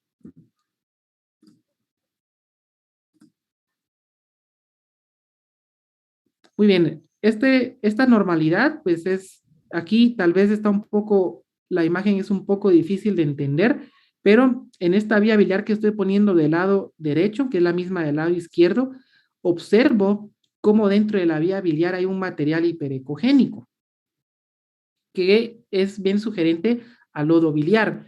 Y una causa de dilatación de las vías biliares es eso, precisamente, que hay un lento vaciado de líquido biliar, por lo general por la presencia, en este caso, de lodo barro biliar, que puede causar dilatación o inflamación de las vías biliares.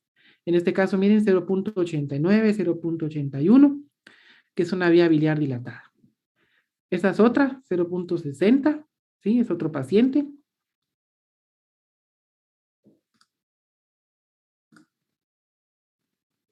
Y como les hago mención, por favor, no dejar de evaluar, aparte de las vías biliares, causas extrahepáticas que puedan causar inflamación, como vean en esta imagen en el páncreas. Estoy viendo parénquima pancreático, estoy viendo hipoecogenicidad alrededor, ¿verdad? Que podría ser la grasa en necrosis. Y algo muy importante es la observación del ducto pancreático dilatado. Por lo general, el páncreas, como les hago mención, no se observa. Cuando está sano, no se observa, menos el ducto pancreático. Cuesta verlo, ¿verdad? Cuesta verlo. Entonces, hallazgos anormales, colecistitis, colangiopatitis, edema alrededor de la pared, descartar pancreatitis, ¿verdad? Y una hiperplasia cística por neoplasia. Muy bien. Entonces, todo lo que acabamos de hablar me sirve a mí para poderme orientar en enfermedades que son inflamatorias, en este caso hepáticas o extrahepáticas del hepatobiliares del gato. Bueno, solamente para ir complementando esto, algunos artefactos que no nos deben confundir es el artefacto de espejo. Esto es por mala posición del transductor, en donde yo debería de reposicionarlo, ¿verdad? Aquí estoy viendo en la parte superior la vesícula biliar con el parénquima hepático y veo en la parte inferior una imagen similar, ¿verdad? Que no me confunda que lo de abajo es parte del parénquima, sino aquí es un efecto espejo que debo de mejorar posicionando bien el transductor. Bueno, ¿cómo vamos por ahí? ¿Hay alguna duda? ¿Algo que no haya quedado claro? ¿Se comprendió lo que es normal y lo que es anormal? Si tienen algún comentario, por favor, antes de pasar a la última parte, que es la toma de muestras. Por el momento no tenemos preguntas en el chat, doctor. Muchas gracias. Entonces, la última parte que uno debería de complementar en un paciente es toma de muestras. Esto principalmente para de verdad decir qué tiene mi paciente, ¿verdad? Es algo, yo diría, imperante si sospechamos de enfermedades hepatobiliares en el gato. Algunos comentarios generales, por ejemplo, que puede ser realizado si es una PAF ecoguiada, ¿verdad? La PAF es una punción con aguja fina, sin aspirar, de preferencia, ¿verdad? En donde la recomendación es utilizar una aguja calibre 22 por 1 pulgada o utilizar el estilete de un catéter calibre 22 sin aspirar. La literatura hace la comparación entre una aguja TrueCut y la PAF ecoguiada. La aguja TrueCut tiende a ser de calibre más grueso, calibre 18, y sí está bien documentado, ¿verdad? Que se obtiene una mejor muestra, un mejor diagnóstico, porque la aguja TrueCut, cuando perfora, obtiene un boquete de ese hígado. Entonces, la muestra obtenida se puede hacer una buena, en este caso, histopatología, en comparación con la citología, que es solamente aspirar, tomar muestra de células que quepan adentro de esa punción que uno está haciendo en el momento. Ambas tienen ventajas, desventajas. Por ejemplo, en la PAF ecoguiada, por lo general todas aquellas enfermedades inflamatorias, como la colangitis, colangiopatitis, tienden a ser subestimadas. Esto puede deberse por muchas razones, ¿verdad? Pero es una desventaja de la PAF ecoguiada y sirve mucho para aquellas enfermedades como la lipidosis hepática. Tiene más, tal vez, ventajas que desventajas, ¿verdad? Porque desventajas de las tomas de muestras con aguja es el trauma. En el caso de la TrueCut, por tener un calibre más grueso, puede generar un sangrado mayor. Incluso si uno no tiene cuidado con esta maniobra, puede perforar el diafragma o puede llegar a perforar la vesícula biliar, causar un derrame biliar peritoneal, ¿verdad? Entonces son cosas que uno debería de tomar en cuenta. Yo les comparto, la PAF ecoguiada es bastante segura y sencilla de hacer. Entonces, complicaciones que se reportan como hemorragia, peritonitis biliar y un neumotórax si uno tiene el accidente de pasar más allá de la línea del diafragma. Las preparaciones son muy similares, ¿verdad? Hay que rasurar el área para puncionar, como cualquier área aséptica. Primero que todo, pues, tratar de hacer el ultrasonido y luego hacer la punción. Alguna recomendación también importante es, previo a hacer una punción del parénquima hepático, por favor, evaluar bien esa función de coagulación, ya sea midiendo tiempo de protrombina, de trombina, conteo plaquetario o también esta maniobra sencilla en clínica que es evaluar la coagulabilidad en un tubo capilar sin heparina. Entonces, por lo general menor a 7 minutos consideramos que es normal y podemos llegar a hacer una punción que no causa mucho daño. Referencias iguales, ¿verdad? Me voy siempre colocando en la misma posición subcostal. Y aquí sí utilizo un poco el ultrasonido porque me permite a mí poder trazar una línea y poder ver en dónde va entrando mi aguja. Vean, aquí estoy puncionando el parénquima hepático con la aguja, tratando la manera de tomar parte del mismo, ¿sí? Y después de esto, pues ya lo distiendo en un par de láminas para poderlo mandar al laboratorio. Aquí estoy hablando solamente de parénquima, ¿verdad? Todavía no estoy hablando de colecistocentesis. Ya ahorita le contesto María, con mucho gusto. Sí, entonces es importante para la punción ubicar bien el parénquima sin tratar de perforar la vesícula biliar, como hizo el comentario, la pregunta a su compañera, porque sí podría llegar a provocar algún tipo de derrame. Entonces es siempre importante colocar la muesca cercana al punto de punción, porque normalmente yo trazo la línea y esa línea a mí me sirve para poder guiarme con la punción. Importante, yo hago una punción sin aspirar, ¿verdad? Punción sin aspirar. A ver si tengo algún video de esto. Por ejemplo, acá. Solo déjenme revisar este video. No, este video no me corrió. Les pido la disculpa. Pero este video muestra cuando estoy haciendo la punción directamente en el parénquima hepático con el objetivo de tomar una muestra. Y este otro video que está acá, espero que me corra.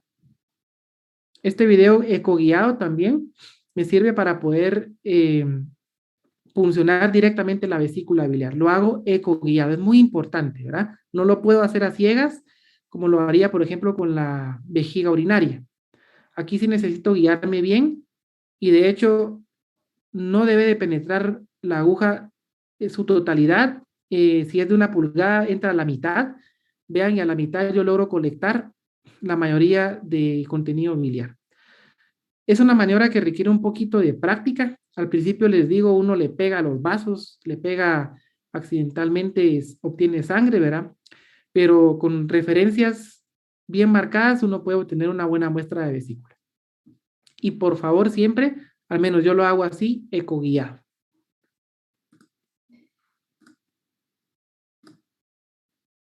Creo que este es el de la punción, si no, espero que corra. Aquí pueden ver cómo va la línea trazada y cómo ubico yo el parénquima. Miren, aquí voy entrando al parénquima y voy haciendo una punción de esta forma con la aguja, teniendo cuidado de no tocar estructuras como la vesícula que ya apareció por ahí. Entonces lo puedo hacer en diferentes direcciones a modo de obtener una buena muestra, ¿verdad? Aquí, pues, perdón porque no hice el rasurado como les mencioné al principio, pero también cuando es necesario hacerlo rápido, igual me coloco con el ultrasonido y vean, siempre trato la manera de ir hacia afuera para no puncionar de más a la vesícula biliar y tomar la muestra de manera correcta. Paciente completamente en hipnosis. Y trazo siempre mi línea para ver biopsia, ¿verdad? Porque me sirve de guía para poder tener a la vesícula biliar en ese punto, en ese foco, para poder hacer la punción correcta.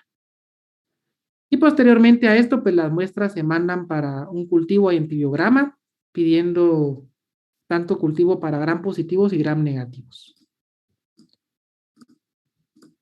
¿Verdad? Es colección, contenidos bastante normales, ¿verdad? Sí. Ahora, con respecto a la pregunta que hizo su compañera, ¿puede mostrar las arenillas o lodos taponamiento? Podría, sí, podría, pero eso lo va a observar usted cuando usa un calibre como el 24. Por eso la recomendación es usar un calibre 22, ¿verdad? Que no es tan delgado como el 23. El 22 funciona re bien. Y por favor, no lo olvidé ponerlo por acá. pero siempre después de una punción, tanto del parénquima como de la vesícula biliar, lo que toca es volver a evaluar al paciente para evidenciar que no tenga un derrame biliar o que tenga una hemorragia, ¿verdad? Si tuviéramos algún derrame biliar, valoramos el grado y si es necesario, incluso hay que abrir para lavarlo, ¿verdad? Pero afortunadamente nunca lo he tenido y, como les digo, utilizar.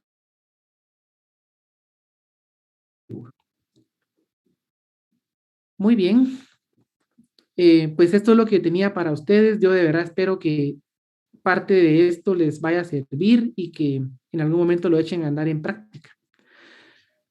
Doctor, tenemos un par de preguntas. Sí, sí. La primera es, Arama Aguilar, ¿cuánta cantidad de muestras se debe tomar, doctor? Bueno, depende del laboratorio. A mí el laboratorio me pide al menos 1 ml de muestra, ¿sí? Eso es lo que me pide el laboratorio. Entonces, puede ser que sea más que ello. Todo va a depender también de cuánta bilis tenga usted en ese momento, ¿verdad? Porque si tiene menos que eso, pues no hay de otra. Pero por lo general el laboratorio me pide a mí 1 ml. Gracias, doctor. También pregunta Adrián Manuel Martínez, ¿cuánto tiempo hay que mantener al paciente en observación después de una punción para evitar complicaciones y qué tipo de analgesia sugiere para después de la punción? Gracias por la pregunta, Manuel. Muy buena pregunta. Mire, al menos yo les doy un tiempo de 10 minutos porque en eso termino de hacer algunas otras valoraciones y volver a pasar por el área que funcioné. Veo puntos importantes, como por ejemplo el foco hepatorrenal, porque acuérdense que por gravedad, si hay fluidos que caigan, ese foco hepatorrenal a mí me sirve para ver si hay colección. Otra cosa importante, si hubiese sangrado, yo espero que si la coagulación estuvo bien, en 7 minutos ese paciente ya coaguló, ¿verdad? Pero les estoy honesto, no lo he visto, ¿verdad? Gracias a Dios no lo he tenido y espero no tener. Analgesia. Bueno, si estamos hablando de una pseudoanalgesia, yo a estos pacientes, como realmente la punción no muestra mayor dolor, ¿sí? No hay mucha molestia en esto, yo utilizo tramadol desde el principio, ¿verdad? 4 o 5 miligramos por kilo. Si hago pseudoanalgesia, pues ahí se lo pongo de una vez. Aprovechando la pregunta de Manuel, uno de las complicaciones que reportan con el uso brusco de la punción hepática, principalmente con agujas Trucut, es vagotonía, ¿sí? Las vagotonías pueden generar, en este caso, muerte inmediata del paciente. Y eso se da porque hay un golpe muy agresivo hacia el parénquima hepático que puede generar un paro cardíaco inmediato, ¿verdad? Entonces, otra cosa, como son dispositivos semiautomáticos, generan un golpe para poder seccionar una parte del hígado y por lo tanto, pues esa es otra de las desventajas que la literatura menciona con el uso de la aguja Trucut. Con estas no, ¿verdad? Porque uno entra despacio, uno entra suave. Entonces, tramadol, ¿verdad? Tramadol, una pseudoanalgesia y como ven, estos pacientes están en una hipnosis con propofol, bastante seguro en pacientes, en gatos principalmente. No sé si habrá alguna otra pregunta. Sí, tenemos aquí a José Alberto Vázquez. Para tomar la muestra, ¿a qué hora o en qué momento es mejor tomarla? Es decir, ¿es mejor en ayunas o después de las comidas? Muy buena pregunta, José. Realmente los pacientes que van para ultrasonido hepático van en ayuno.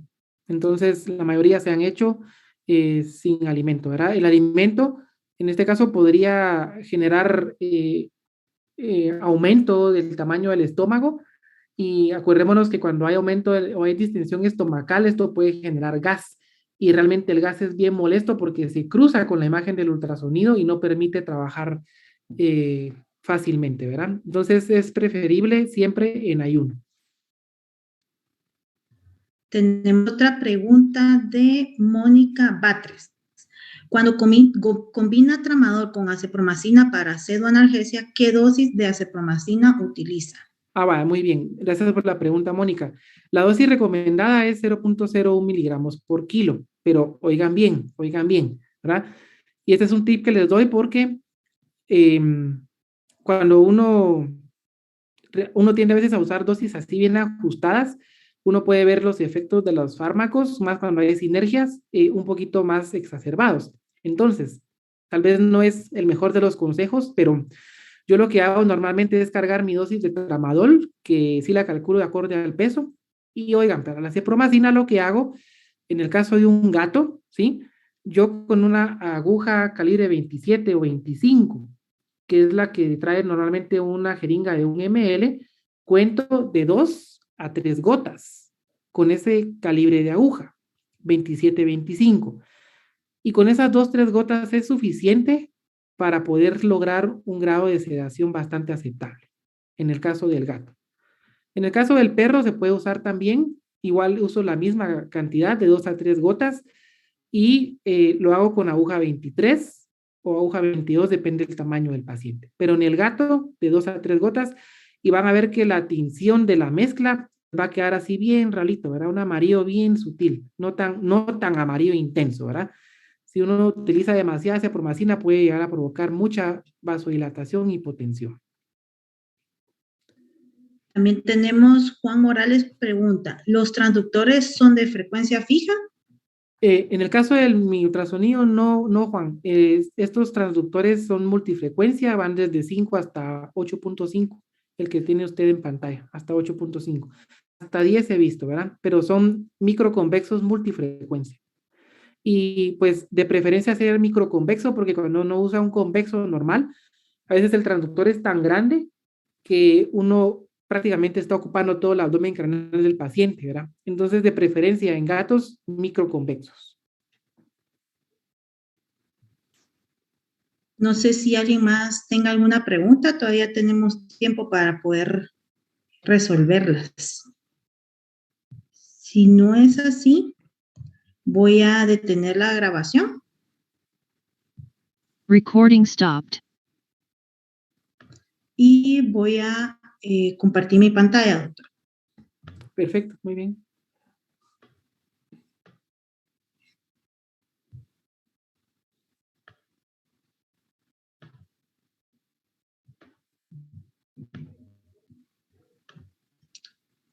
Bueno, dentro de unos momentos voy a compartir el link para que todos se puedan mandar sus datos y nosotros podemos mandar sus diplomas correspondientes de esta charla.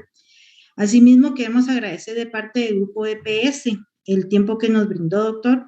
Fue muy buena charla para los que nos gusta mucho ultrasonido, demasiado interesante. Muy buenos tips para que podamos implementarlos en el día a día de nuestra práctica, ¿verdad? Aquí en pantalla, no sé si lo logra ver, tenemos el diploma que realizamos de parte de EPS, el Seminario de Estudiantes para Estudiantes, otorga el presente diploma al médico veterinario David Baiza por impartir el taller virtual Uso de ultrasonido para abordaje de enfermedades hepáticas en gatos, con duración de 1 hora a los estudiantes de Medicina Veterinaria y Zootecnia de la Universidad de San Carlos de Guatemala. Va firmado por el licenciado Milcar Dávila. El día de hoy, Guatemala, 7 de junio del 2020. Se lo vamos a estar mandando por vía de correo, ¿verdad? Pero aquí tenemos en el chat, excelente plática, doctor, muchas gracias, dice Adrián. José Alberto dice, gracias por la charla, muy bonita. Ángel dice, excelente charla. Carla Dayana, excelente, gracias por su tiempo, doctor. Muchas gracias, doctor, felicitaciones, dice Jennifer García. Carla Pineda, gracias por la práctica, estuvo muy didáctico. César Barrera, gracias, excelente charla. Varios agradecimientos, doctor, muy bonita charla. Pues de parte de todos, pues le agradecemos por su tiempo y porque es muy enriquecedor la charla que nos acaba de impartir. Bueno, primero que todo, pues a ustedes también gracias, ¿verdad? Créanme que el reto de enseñar medicina en el sentido de cómo hacer fácil un mensaje y sobre todo algo que es puramente práctico, ¿verdad? Es un reto, ¿verdad?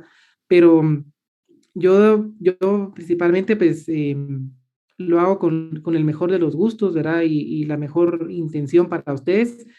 Espero de veras que más de algo de esto les sirva en su práctica, ¿verdad? Colegas, futuros colegas, quienes hacen gatos, quienes trabajan con gatos, ¿verdad? Tomarlo en cuenta. Yo estoy ahí en la disposición de compartirles el material, que el material realmente pues es algo como es una guía, ¿sí? Es una guía, es una cuestión, como les dije, compilación de literatura publicada, más la experiencia, ¿verdad? Entonces, agradezco a cada uno de ustedes sus comentarios sinceros y gracias Ligia de nuevo y a las demás chicas de EPS por haberme tomado en cuenta para participar pues, en estos eventos de formación, ¿verdad? Espero que la hayan pasado bien y pues ya saben, cualquier cosita siempre estoy ahí a la orden con mucho gusto y un abrazo para todos, que estén muy bien, saludos. Gracias, doctor. Feliz día.